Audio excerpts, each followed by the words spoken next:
ঢাকা বিশ্ববিদ্যালয়ে পাশ করলেই চান্স পাওয়া যায়, কিন্তু 99% স্টুডেন্ট পাসই করতে পারে না। এর মেইন কারণ যে অধিকাংশ স্টুডেন্টই সঠিক অ্যাপ্রোচে এবং সঠিক স্ট্র্যাটেজি অনুযায়ী অ্যাডমিশন নিয়ে পড়াশোনা করে না। তারা গতানুগতিক এইচএসসিতে যেভাবে পড়াশোনা করছে এখনও ঠিক সেভাবেই পড়াশোনা করতেছে। এই জন্যই 99% স্টুডেন্ট ঢাকা বিশ্ববিদ্যালয়ে পাসই করতে পারতেছে না। তোমাদের এইচএসসি রেজাল্টে যেই ধস সেটা আশা করি দেখতে পাচ্ছ। এর কারণ যে তুমি যেই মার্কের যোগ্য সেই মার্কে তোমাকে দেওয়া হয়েছে, বাড়ায়ে কিছু দেওয়া হয় নাই। এতেই অনেকে অনেক বেশি হতাশ হয়ে গেছে এবং তোমার নিজের অবস্থান কোথায় সেইটা আশা করি তোমার বোঝা উচিত। কাউকে দোষারোপ না করে নিজের রেজাল্ট দেখে নিজের অবস্থানটা বোঝার চেষ্টা করো। তোমার রেজাল্ট যে খারাপ হয়েছে এই খারাপ রেজাল্টের অধ্যায়কে তুমি খুব সহজেই মুছে ফেলতে পারবা অ্যাডমিশনে ভালো করার মাধ্যমে। তুমি যদি ঢাকা বিশ্ববিদ্যালয়ে চান্স পাও তারপরে তোমাকে কেউ জিজ্ঞেস করবে না যে তোমার এইচএসসিতে জিপিএ কত ছিল। তোমার পাশের বাসার আন্টি বা তোমাকে খোঁচা মেরে কথা বলা ওই বন্ধু বা বান্ধবী তোমাকে আর জিজ্ঞেস করার তখন সাহস পাবে না এইচএসসিতে রেজাল্ট কত ছিল। আর তুমি যদি কোনোভাবে অ্যাডমিশনে খারাপ করো তাহলে এই অধ্যায়টা, এই তোমার জীবনের এই কালো অধ্যায়টা সারা জীবন বই নিয়ে বেড়াইতে হবে, তা কখনো তুমি মুছে ফেলতে পারবে না। সো এখনো যথেষ্ট পরিমাণের সময় আছে, এখনো 2 মাস সময় আছে। ঢাকা বিশ্ববিদ্যালয়ে চান্স পাওয়াটা এই শেষ 2 মাসের পড়াশোনার উপরে ডিপেন্ড করতেছে। তুমি কিভাবে পড়তেছো, সঠিক অ্যাপ্রোচ এবং স্ট্র্যাটেজি অনুযায়ী আগাচ্ছ কিনা এইটার উপরে ডিপেন্ড করতেছে তোমার চান্স পাওয়া। শুধু পড়াশোনা করলে কিন্তু হবে না, পড়াশোনা সবাই করতেছে কিন্তু চান্স পাবে মাত্র 1800 জন। সো এই ঢাকা বিশ্ববিদ্যালয়ে এই 1800 জনের মধ্যে যদি ঢুকতে চাও তবে তোমার স্মার্ট ওয়ার্ক করতে হবে, সঠিক স্ট্র্যাটেজি জানতে হবে। জাস্ট এইচএসসির মতো ওইভাবে পড়াশোনা করলে হবে না। সো তোমাকে আমি এখন এই ভিডিওর মাধ্যমে তোমাকে আমি একটা প্রপার গাইডলাইন প্রোভাইড করব। এই গাইডলাইন অনুযায়ী যদি তুমি নেক্সট 2 মাস মেনে চলতে পারো তাহলে তুমি ইনশাল্লাহ ঢাকা বিশ্ববিদ্যালয়ে শুধু চান্স না টপ করতে পারবা। জাস্ট এই স্ট্র্যাটেজিগুলো যদি তুমি ফলো করো। সো চলো তাহলে আমরা ঢাকা বিশ্ববিদ্যালয়ের এই লাস্ট 2 মাসের টপ সিক্রেট এবং তুমি কিভাবে রিভিশন করবা, কিভাবে মডেল টেস্ট প্ল্যান সাজাবা, এগুলো তোমাকে একদম সুন্দর করে ক্লিয়ার করে দেব। বুঝছি? চলো তাহলে আমরা প্রথমে শুরু করি। প্রথমে তোমার কি করতে হবে যে তোমার লক্ষ্য নির্ধারণ করতে হবে। অনেকের লক্ষ্যই এখনো ফিক্সড হয় নাই যে তুমি কি করতে চাও। ভার্সিটির প্রিপারেশন নিচ্ছি, কোচিংয়ে ভর্তি হয়েছি, টিচার পড়াচ্ছে, পড়তেছি, এইভাবে করলে হবে না। প্রথমত তোমার লক্ষ্য নির্ধারণ করতে হবে। যাদের জিপিএ 3.5 বা এর উপরে আছে তারা ঢাকা বিশ্ববিদ্যালয়ে পরীক্ষা দিতে পারবা এবং মোটামুটি সকল বিশ্ববিদ্যালয়ে পরীক্ষা দিতে পারবা। সো তোমার টার্গেট থাকতে হবে ঢাকা বিশ্ববিদ্যালয়ে টপ করা। টপ করা মানে টপ 100, টপ 200 বা টপ 1000-এর মধ্যে ঢোকা। টার্গেট আমার এইটা রাখতে হবে যে আমার ঢাকা বিশ্ববিদ্যালয়ে টপ করতে হবে, এই টার্গেট রাখতে হবে এবং সেই অনুযায়ী তোমার পরিশ্রম করতে হবে। তোমার পরিশ্রম করার পেছনে একটা কারণ প্রয়োজন। তুমি এই কারণ যদি না তৈরি করতে পারো তাহলে সেই লেভেলে তুমি একটা দিনে 14 বা 16 ঘন্টা যে পড়াশোনা করতে চাচ্ছ, এই পড়াশোনা করার জন্য যেই লেভেলের মোটিভেশন এবং জেদ প্রয়োজন সেটা তুমি কোনোদিন তৈরি করতে পারবে না। সো প্রথমত লক্ষ্যটা ফিক্স করো যে কিসের জন্য তুমি ঢাকা বিশ্ববিদ্যালয়ে চান্স পাইতে চাও বা ঢাকা বিশ্ববিদ্যালয়ের টপ 100 করতে চাও। এই লক্ষ্যটা ফিক্স করো। লক্ষ্যটা ফিক্স করার পরে তোমার রুমের সামনে তুমি ঢাকা বিশ্ববিদ্যালয়ে একটা ফটো লাগাই রাখতে পারো, যাতে প্রত্যেকটা টাইম তোমার মনে হয় ঢাকা বিশ্ববিদ্যালয়ের কথা। যে অটোমেটিক তুমি তখন নিজেকে মোটিভেট করতে পারবা, যে অটোমেটিক তোমার মনে হবে যে আমি ঢাকা বিশ্ববিদ্যালয়ে চান্স পাইতে চাই, অলসতা করা যাবে না, এখানে যাওয়ার জন্য তোমার অনেক বেশি পরিশ্রম করতে হবে। অর্থাৎ তোমার এনভায়রনমেন্টটাকে এমনভাবে তৈরি করতে হবে যাতে সেটা তোমার স্বপ্নের কথা তোমাকে প্রতিনিয়ত তৈরি করে দেয়। তোমার স্বপ্নের কথা যাতে তোমাকে প্রতিনিয়ত মনে করে দেয় এমন এনভায়রনমেন্ট তোমাকে তৈরি করে নিতে হবে। এবং অবশ্যই চেষ্টা করবা পড়ার জন্য একটা স্টাডি রুম রাখার জন্য। কেমন? যাদের স্টাডি রুম আছে ভালো, আর যাদের নাই তারা চেষ্টা করবা ড্রয়িং রুম বা যেখানে হোক না কেন একটা স্পেস তৈরি করার জন্য যেখানে তোমাকে কেউ ডিস্টার্ব করবে না। জাস্ট এই 2 মাস তুমি এবং তোমার বই, এর বাইরে কিছু থাকবে না। No phone, no social media, no friend circle, কিচ্ছু থাকবে না। জাস্ট তুমি আর তোমার বই, এর বাইরে কিছু থাকবে না। 2 মাস তোমাকে এইটা ইনশিওর করতে হবে। তোমার নিজেকে স্যাক্রিফাইস করতে হবে, নিজেকে না বলা শিখতে হবে। আমরা অনেকে নিজেকে না বলতে পারি না, নিজেকে না বলা শিখতে হবে। নিজেকে না বলা মানে তুমি আজকে পড়তে বসবা অনেক মোটিভেট হয়ে পড়ছো, নেক্সট দিন পড়তে বসবা দেখবা ভালো লাগতেছে না, মনে হবে না আজকে না, কালকে তো পড়ছি 16 ঘন্টা, আজকে একটু বিশ্রাম করি। সো তখন তোমার নিজেকে না বলতে হবে। পড়তে কারোই ভালো লাগে না, পড়তে না ভালো লাগলেও পড়তে হবে, তখন তোমার নিজেকে না বলতে হবে। যেদিন অলসতা লাগবে, মনে হবে একটু ঘুমায়, ভালো লাগতেছে না, সেদিন না ঘুমায় সারা রাত পড়তে হবে। নিজেকে এইভাবে তোমার না বলা শিখতে হবে। তোমার গায়ে একটু জ্বর, তারপরে পড়তে হবে। ভালো লাগতেছে না, তারপরে পড়তে হবে। নিজের মধ্যে এই লেভেলের জেদ তৈরি করতে হবে এবং নিজেকে না বলা শিখতে হবে। কেমন?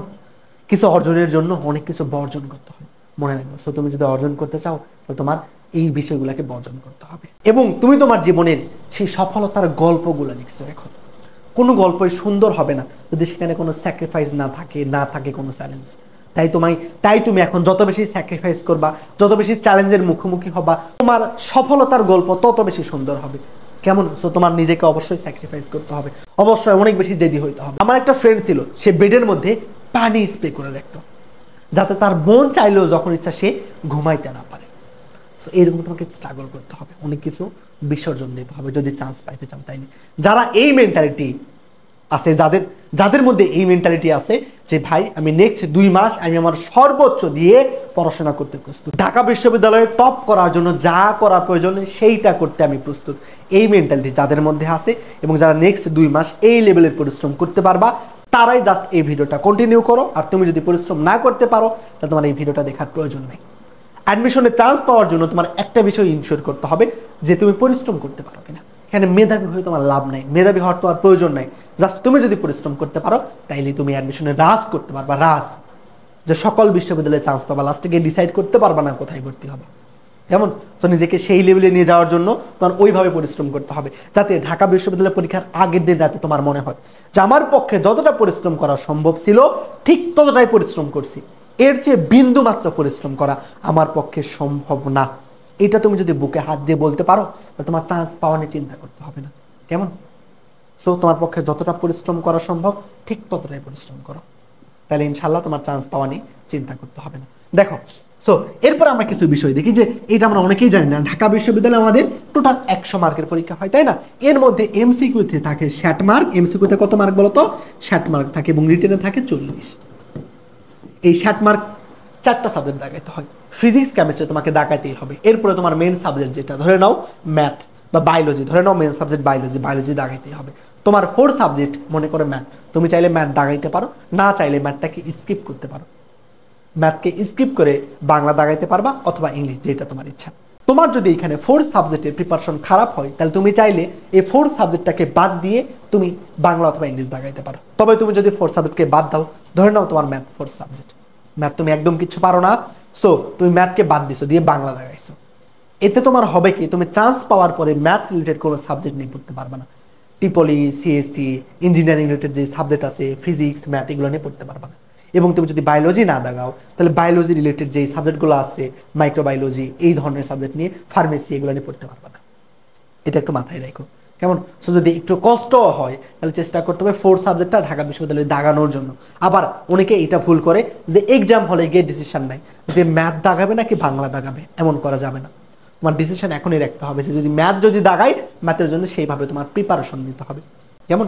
আর ঢাকা বিশ্ববিদ্যালয়ের জন্য বিশেষ করে ম্যাথ না দাগাইলে চান্স পাওয়াটা একটু টাফ হয়ে যায়। এটা ডিটেলস আলোচনা আমার একটা ভিডিওতে আছে, তোমরা চাইলে দেখে নিতে পারো, আমার চ্যানেলেই আছে, যে ঢাকা বিশ্ববিদ্যালয়ে তুমি ম্যাথ নাকি বায়োলজি নাকি বাংলা ইংরেজি কোনটা দাগাবা। ভিডিওর টাইটেল এটা দেখে নিতে পারো, তাহলে তোমাদের একদম এটা ক্লিয়ার হয়ে যাবে। তো এটা নিয়ে আমি বেশি ডিটেইলস বলতেছি না। সো চেষ্টা করবা তোমার 4 সাবজেক্ট যেটা সেটাকে দাগানোর জন্য। তুমি জীবনে 2 বছর বায়োলজির জন্য টাইম পাইছো, তুমি 2 বছর বায়োলজি পড়ো নাই, তোমার কি মনে হয় এই 2 মাসে তুমি বাংলা পড়ে কভার করতে পারবা? পারবা না। তুমি বায়োলজি তো কিছু না হলে তো কিছু তো পড়া আছে, এই সেকশনে পাস করছো মানে কিছু না হইলেও কিছু তো পড়ছো, বইটা তো অন্তত নাড়াচাড়া করছো। সো 2 মাস চাইলে তুমি এই বায়োলজি বা ম্যাথ যেই তোমার দুর্বলতা আছে সেটাকে তুমি কভার করে নিতে পারবা। তাইলে দেখো, এমসিকিউতে যে 60 মার্ক, এই 60 মার্কের মধ্যে তুমি যদি টোটাল কত পাও? মাত্র 24। এবং রিটেনে 40-এর মধ্যে যদি 12 পাও, এবং তোমার এই 24 আর 12 কত হয় বলতো? 36। তবে 36 পাইলে হবে না, তোমাকে মোট 40 মার্ক পাইতে হবে। এই 100-র মধ্যে তুমি যদি মোট 40 মার্ক পাও তাহলে তুমি পাস করতে পারবা, তবে তাহলে কি হইলো? এমসিকিউতে 60-এর মধ্যে 24, রিটেনে 40-এর মধ্যে 12 পাইতে হবে, এবং এই দুটার যোগফল হইতে হবে আমাদের 40। তবে এখানে একটা কিন্তু আছে, যে কিন্তুটা কি, যে তুমি যদি এমসিকিউতে 24 পাও তাহলে সাধারণত তোমার খাতা দেখা হবে না।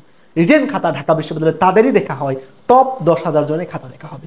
অর্থাৎ এমসিকিউ এর মার্কের ভিত্তিতে টপ 10,000 জনের রিটেন খাতা দেখা হবে, আর বাকি স্টুডেন্টদের রিটেন খাতা দেখা হবে না। সো এই টপ 10,000-এর মধ্যে ঢোকার জন্য মোটামুটি লাস্ট ইয়ার থেকে দেখা যায় যে এমসিকিউতে তোমার মার্ক মোটামুটি 30 থেকে 32 থাকতে হয়। কেমন 30 থেকে 32 মার্ক থাকলেই যে মোটামুটি এই 10,000-এর মধ্যে ঢোকা যায়। সো তোমার টার্গেট রাখতে হবে এমসিকিউতে ন্যূনতম 40 মার্ক উঠানো। কত মার্ক বলো তো? 40 মার্ক। তুমি 60-এর মধ্যে চিন্তা করো তো 40 পাওয়া কি খুব টাফ? প্রত্যেকটা সাবজেক্টে 15টা করে এমসিকিউ থাকবে, 15টার মধ্যে 10টা পার কি আহামরি টাফ না। সো তুমি এমসিকিউতে যদি 40 পাও এবং রিটেনে 40-এর মধ্যে যদি অর্ধেক মার্ক পাও 20, তাহলে 40 আর 20-এ কত হয় ভাই? 60 হয়। তুমি ঢাকা বিশ্ববিদ্যালয়ে 60 মার্ক পাইলে মোটামুটি খুব ভালোভাবে চান্স পাবা। আর 65 থেকে 70 পাইলে তুমি টপ করতে পারবা। কেমন? সো তোমার দেখো চান্স পাওয়ার জন্য কিন্তু খুব বেশি মার্ক লাগে না। 4 সাবজেক্টে 10-10 করে পারলেও 40 এমসিকিউতে হয়ে যায় অনায়াসে। এই 10 করেই আমরা পাই না। অনেকে বলবা যে ভাই ঢাকা বিশ্ববিদ্যালয়ের প্রশ্ন তো অনেক বেশি কঠিন হয়। কঠিন বলতে তুমি বলতে পারো ফিজিক্সের প্রশ্ন লাস্ট ইয়ারগুলোতে দেখা যাচ্ছে একটু কঠিন। কঠিন মানে কি 15টার মধ্যে 10টা সহজ ছিল। লাস্ট ইয়ারের প্রশ্ন ব্যাংক থেকে 10টা প্রশ্ন ছিল, 5টা সর্বোচ্চ কঠিন। তো ওই 5টা তোমার পারার প্রয়োজন নাই। তোমরা কি করো ওই কঠিন 5টা প্রশ্নের পেছনে ছোট ছুটে এই যে ইজি যেই 10 মার্ক ছিল ওই 10 মার্ক উঠাইতে পারো না, শেষ পর্যন্ত পাসই করতে পারো না। তো ওই 5 মার্কের পেছনে আমার ছোটার প্রয়োজন নাই।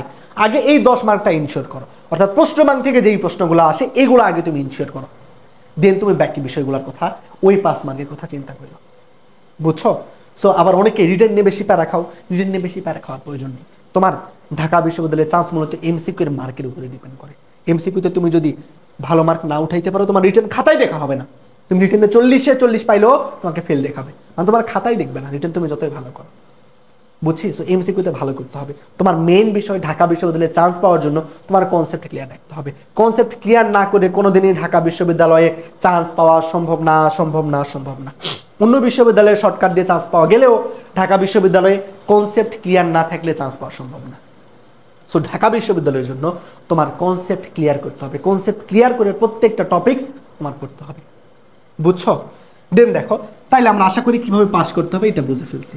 এরপরে তোমার 2 মাসের মধ্যে তোমার টার্গেট থাকতে হবে 2 মাসের মধ্যে সিলেবাসটাকে 100% ভাবে শেষ করা। আর এই শর্ট সিলেবাসটাকে তোমার টার্গেট রাখতে হবে নভেম্বর 30 তারিখের মধ্যে শেষ করা।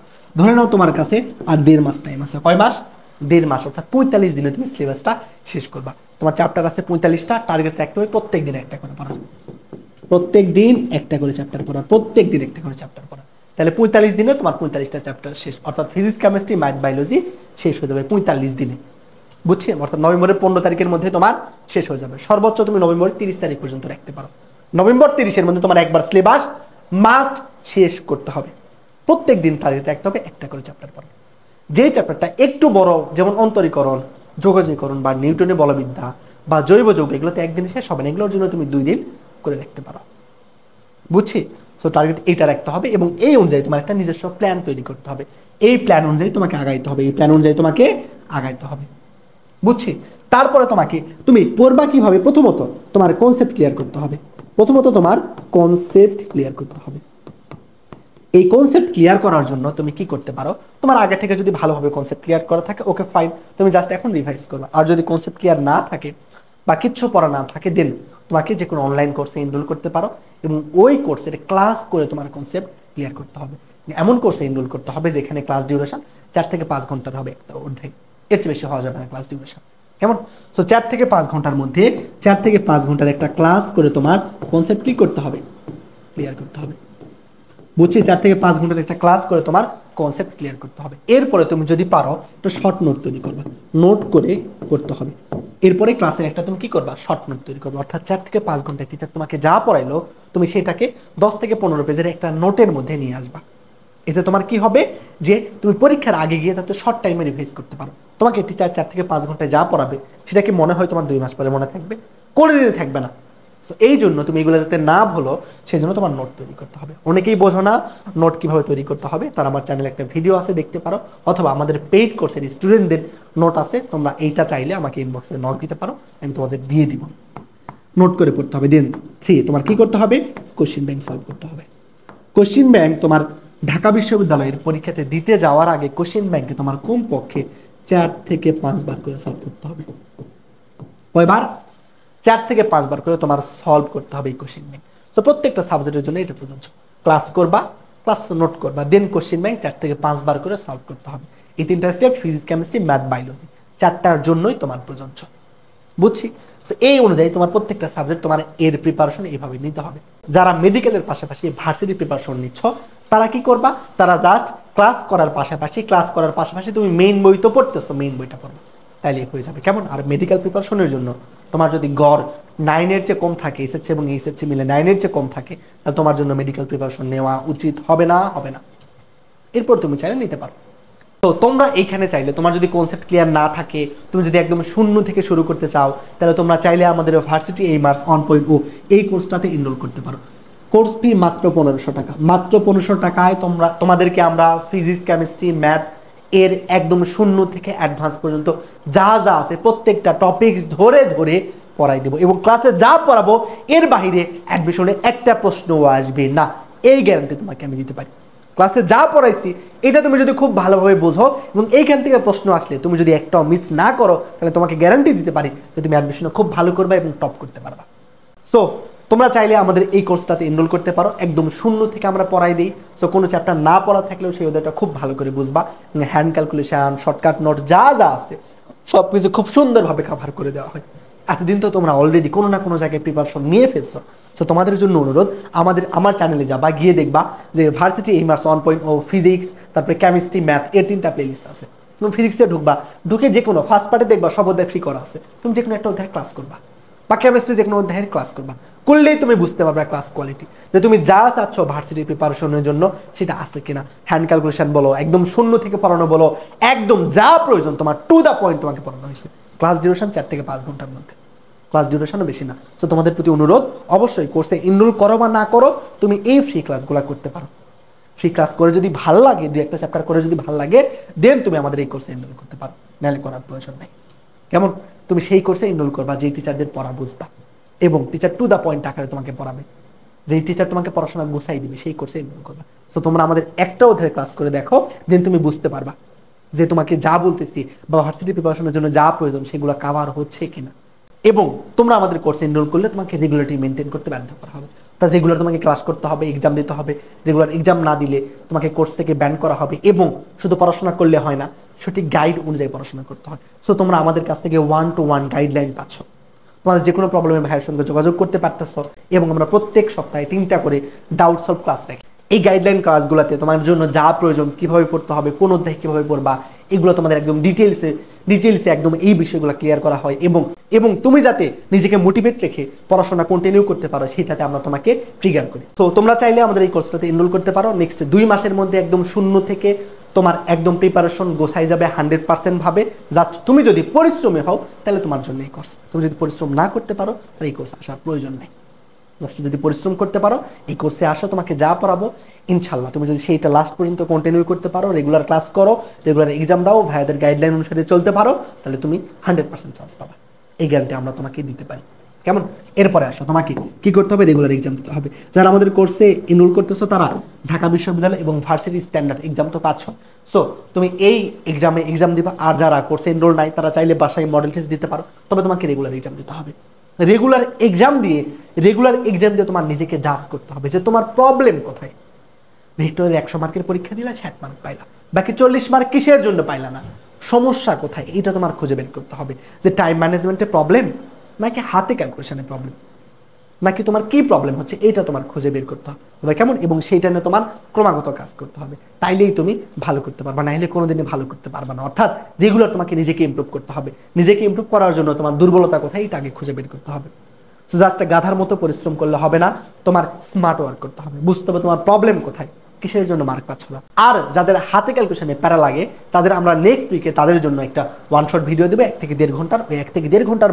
ওই 1 থেকে 1.5 ঘন্টার মধ্যেই হাতে ক্যালকুলেশনের যা আছে একদম তোমাকে A to Z ক্লিয়ার করে দেবো। কেমন? সো তোমরা যারা এখনো ভাইয়ের চ্যানেলটা সাবস্ক্রাইব করো নাই, সাবস্ক্রাইব করে রাখতে পারো, যেটা তোমার জন্য অ্যাডমিশনে অনেক বেশি হেল্পফুল হবে। দেখো, তাহলে রেগুলার এক্সাম দিবা, এবং তোমার একটা কাজ করতে হবে এখন থেকে, যে তোমার সপ্তাহে 2 দিন তোমার ঢাকা বিশ্ববিদ্যালয়ের মতো করে পরীক্ষা দিতে হবে। অর্থাৎ এখন থেকে প্রত্যেক দিন তোমার সকাল 10টা থেকে 11টা 30 পর্যন্ত 1.5 ঘন্টা তোমার ঢাকা বিশ্ববিদ্যালয়ের স্ট্যান্ডার্ডে এক্সাম দিতে হবে। এক্সাম কিভাবে দিবা? তোমরা সবাই যে কোচিং সেন্টারে যখন ভর্তি হয়েছো তখন দেখবা যে তোমার একটা প্রশ্ন ব্যাংক দেওয়া হয়েছে, ঢাবিক প্রশ্ন ব্যাংক, মানে যেখানে শুধু ঢাকা বিশ্ববিদ্যালয়ের লাস্ট ইয়ার অনুযায়ী প্রশ্ন দেওয়া আছে, 2010, 2011, 2012, অর্থাৎ ইয়ার অনুযায়ী প্রশ্ন দেওয়া আছে। সো এই ইয়ার অনুযায়ী প্রশ্নগুলোকে তোমার এক্সাম দিতে হবে বাসায় বসে। মানে তুমি মনে করো 2018 সালের কোশ্চেন বের করলা, কোশ্চেন বের করে তুমি একদম ঢাকা বিশ্ববিদ্যালয়ের পরীক্ষার তুমি যেরকম পরিবেশ ওইরকম পরিবেশে নিচে বাসায় বসবা 10টা থেকে 11টা 30 পর্যন্ত, বসে ওই প্রশ্ন দেখে তুমি এক্সাম দিবা। এবং তুমি ঢাকা বিশ্ববিদ্যালয়ের এক্সামে এমসিকিউ সলভের জন্য যে স্ট্র্যাটেজিগুলো ফলো করতে চাচ্ছ সেই স্ট্র্যাটেজি অনুযায়ী, এবং তুমি ঢাকা বিশ্ববিদ্যালয়ের ফিজিক্স প্রথম 10 মিনিটে সলভ করতে চাচ্ছ, বাসায় তোমার প্রথম 10 মিনিটে সলভ করতে হবে। সো এইভাবে বাসায় রেগুলার এক্সাম দিয়ে তোমার নিজেকে প্রিপেয়ার করতে হবে। নাইলে কি হবে যে অনেকেই প্রিপারেশন অনেক ভালো থাকে তারপরেও চান্স পায় না, কারণ তারা ওই এক্সাম হলে গিয়ে নিজের নার্ভটাকে কন্ট্রোল করতে পারে না। নিজের নার্ভকে যদি কন্ট্রোল না করতে পারো তাহলে পরীক্ষায় কোনোদিনই তুমি ভালো করতে পারবে না। এই নিজের নার্ভটাকে কন্ট্রোল না করতে পারার জন্য অনেক ভালো স্টুডেন্ট চান্স পায় না। সো তুমি যদি রেগুলার এরকম 10টা থেকে 11টা 30 পর্যন্ত 2 মাস এক্সাম দাও, তাহলে তোমার কি হবে, তোমার ব্রেনের কাছে এটা একটা রেগুলার বিষয়ের মতো মনে হবে। ব্রেনের কাছে তখন তুমি যখন ঢাকা বিশ্ববিদ্যালয়ের হলে গিয়ে এক্সাম দিতে যাবা, তখন ব্রেনের কাছে এটা নতুন কিছু মনে হবে না, তার কাছে একটা পরিচিত ফ্যাক্টর হিসেবে এটা মনে হবে। সো তোমার ওইখানে নার্ভাস বা প্যানিক অ্যাটাক হওয়ার বিন্দুমাত্র সম্ভাবনা নেই। সো এই কাজটা তোমরা করতে চাও, এটা একটা স্পেশাল হ্যাকস, যে তুমি যদি রেগুলার এখন থেকে সপ্তাহে 2 দিন সকাল 10টা থেকে 11টা 30 পর্যন্ত তুমি কি করবা, তুমি মনে করো যে কোনো একটা ইয়ারের প্রশ্ন নিবা, যে কোনো একটা ইয়ারের প্রশ্ন নিবা, নিয়ে সেটা তুমি নিজে নিজে বাসায় সলভ করবা সময় ধরে 10টা থেকে 11টা 30-এর মধ্যে সলভ করবা। এবং তুমি ঢাকা বিশ্ববিদ্যালয়ে যে প্রত্যেকটা এমসিকিউ সলভের জন্য যে স্ট্র্যাটেজিগুলো অ্যাপ্লাই করতে চাচ্ছ সেগুলো অ্যাপ্লাই করবা। বুঝছো? সো তোমার রেগুলার এরকম এক্সাম দিতে হবে, এবং এক্সাম দিয়ে নিজেকে কী করতে হবে, ইমপ্রুভ করতে হবে। এবং শুধু এক্সাম দিলে হবে না, আবার এই এক্সাম দেওয়ার উদ্দেশ্যটা কি, যে তুমি যত বেশি এক্সাম দেবে তত তুমি বুঝতে পারবা যে তোমার স্ট্রং জোন কোথায় আর তোমার উইক জোন কোথায়। তোমার স্ট্রং জোন এবং উইক জোন তোমার জানতে হবে, তুমি কি পারো না এটা জানতে হবে। পরীক্ষায় তোমার এই যে এমসিকিউতে 40 মার্ক লাগে না, এই 40 মার্ক পাওয়া একদম ইজি, যে তোমার স্ট্র্যাটেজিটা সঠিক থাকে। অর্থাৎ এই 40 মার্ক মোটামুটি একদম স্ট্যান্ডার্ড এবং সহজ থাকবে। সো তোমার এই সহজ প্রশ্নগুলোকে পরীক্ষার মধ্যে গিয়ে খুঁজে বের করতে হবে, ওই কঠিন প্রশ্নতে টাইম ওয়েস্ট করা যাবে না। এই 40টা সহজ প্রশ্ন তুমি যত সহজে খুঁজে বের করতে পারবা, তোমার চান্স পাওয়ার সম্ভাবনা তত বেড়ে যাবে। সো এই সহজ প্রশ্নগুলো তুমি তখনই খুঁজে বের করতে পারবা যখন তুমি অনেক বেশি এক্সাম দিবা। তখন অনেক বেশি এক্সাম দিলে তখন তোমার এই নলেজটা অটোমেটিক ক্রিয়েট হয়ে যাবে। কেমন? সো চেষ্টা করতে হবে প্রত্যেক দিন সকাল 10টা থেকে 11টা 30 পর্যন্ত এক্সাম দেওয়া, এটা ম্যান্ডেটরি। এবং ঢাকা বিশ্ববিদ্যালয়ের পরীক্ষার 15 দিন আগে থেকে, কয়দিন, 15 দিন আগে থেকে প্রত্যেক দিন, প্রতিদিন 15 দিন আগে থেকে প্রতিদিন তোমার এই যে ঢাবি ক প্রশ্ন ব্যাংক ধরে, ঢাবি ক প্রশ্ন ব্যাংক মানে সেই প্রশ্ন ব্যাংক যেখানে লাস্ট ইয়ারের সকল প্রশ্ন আছে। কারো কাছে বই না থাকলে তুমি অনলাইন থেকে সার্চ দিবা, ঢাকা বিশ্ববিদ্যালয় 18-19 প্রশ্ন, 20-21, 22-23 এইভাবে ইয়ার অনুযায়ী সার্চ দিবা, তাহলে তুমি প্রশ্ন পেয়ে যাবে। ওইটা দেখে তুমি রেগুলার এক্সাম দিবা। বুঝছো? এই এক্সাম দেওয়া তো ম্যান্ডেটরি তোমার জন্য। এক্সাম তুমি যদি 5-6টা এক্সাম দাও না, তুমি অটোমেটিক বুঝতে পারবা, যে তুমি নিজে নিজে তখন প্রশ্ন অ্যানালাইসিস করতে পারবা, যে কোন টপিক থেকে প্রশ্ন আসে, কোন জায়গা থেকে প্রশ্ন আসে না, কোনটা তোমার ভালো করে পড়তে হবে, এটা তুমি নিজেই বুঝতে পারবা। নিজেই তুমি তখন আরেকজনকে ঢাকা বিশ্ববিদ্যালয়ের জন্য কি পড়তে হবে না এই সাজেশনটা দিতে পারবা, যে তুমি রেগুলার ঢাকা বিশ্ববিদ্যালয়ের প্রশ্নে পরীক্ষা দাও তাইলে। বুঝছো? সো তোমার রেগুলার এক্সাম দিতে হবে এবং এক্সাম দিয়ে নিজেকে ইমপ্রুভ করার চেষ্টা করতে হবে। তুমি যদি এক্সাম দাও তাহলে নিজেই বুঝতে পারবা যে কোন টপিকটা তোমার আরো ভালো করে পড়তে হবে, কোন টপিকটা পড়ার প্রয়োজন নেই। সো এই কনসেপ্ট, সো এইটা তোমার বোঝা প্রয়োজন যে কি পড়তে হবে এবং কি পড়তে হবে না। এবং যারা আমাদের কোর্সে এনরোল করতেছো তাদের এইটা নিয়ে প্যারা নাই, ক্লাসে যা পড়াবো সেটা A to Z তুমি পড়বা, এর বাইরে কিছু পড়ার প্রয়োজন নাই। জাস্ট আমাদের কোর্সে এনরোল করলে ক্লাস করতে হবে, ক্লাস স্লাইড 3 থেকে 4 বার সলভ করতে হবে, ক্লাস স্লাইড সলভ করলেই হয়ে যাবে। এরপরে পাশাপাশি তোমার প্রশ্ন ব্যাংক সলভ করতে হবে। দেন এইটা করলে তোমার প্রিপারেশন 100% ভাবে কমপ্লিট হবে। এবং একই সাথে তুমি যদি মেডিকেলের পাশাপাশি ভার্সিটিকে রাখতে চাও তাহলে তোমার মেডিকেল প্রিপারেশনও কমপ্লিট হবে।